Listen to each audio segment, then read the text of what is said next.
Hi, I'm Tifany Valenzuela. My family and I are in Madrid, Spain, church planting. We've been here for 8 years, and I have one piece of advice for you today. Just as Paul was talking about in 2 Corinthians about how he chose to boast in his weaknesses. So why? So that he would not become proud. And we all know about the thorn in his flesh that he cried out to God 3 times, please take it away. And what did God say? He's like, no, you know what? Actually, my grace is sufficient for you. For my power works best in your weakness. Oh man, being a missionary here in Spain is just, well, being a missionary anywhere, doing ministry anywhere, it's just a trip, no? And so we came here 8 years ago. I didn't know any Spanish, and it has just been something, like being an adult, being a mom to 3 children. At times I'm like, Lord, this is impossible to learn a new language. And so we're ministering, like everything we do is in Spanish.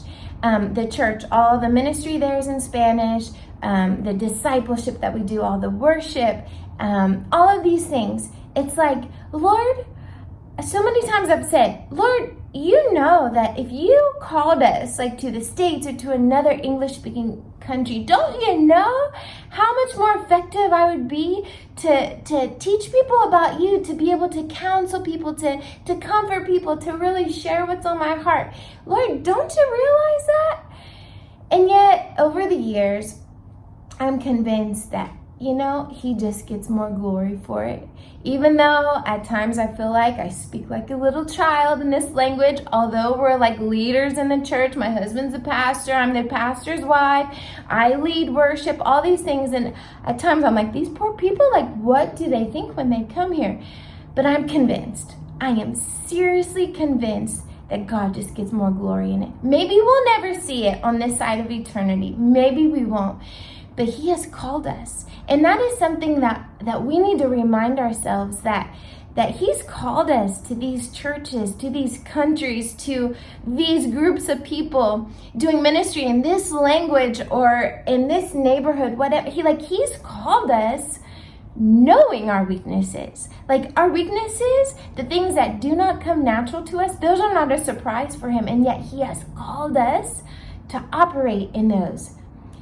And I am sure it's because he gets the glory. It's nothing in us. Our pride can't rise up and be like, oh, look what I did, because there is nothing I can say that I'm doing here in this ministry that is so good, or it's, oh man, I've really perfected this. Like, not at all. But you know what? Lord, here it is. I am offering this service to you because you're going to get the glory.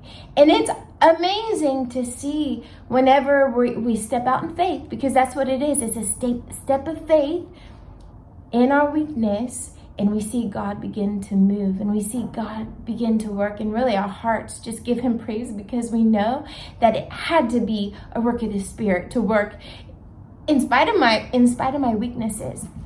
And we all know the Hall of Faith, chapter 11 of Hebrews, and how he's talking about all these people that we can't wait to meet one day. We're going to meet them, and we can't wait. Like, you think about Abraham and how God called him to a new land, a land that he didn't even know. We're like, yes, I want to be like that. Abraham, you rock. We want to see all these people, Rahab, all of them. Can't wait to meet them. But at the end of the list, he's like, and if I had time, I could tell you about this person and that person and how they shut the mouths of lions. And this is what he says, because their weakness was turned to strength. He's not saying like, man, they were this, they were that. Think about Moses. He couldn't even speak. Man, I relate with him, but our weakness is turned to strength, and that is God's realm. That is not the realm here on this earth. That is just part of God's kingdom. In our weakness, something happens. So I want to encourage you, step out in faith and continue ministering, even if you're weak, even if you're at the end, you're like, I just don't have it anymore. Step out in faith and continue in your weakness, because his grace is sufficient for you, and it's sufficient for me. The Lord bless you all. Bye.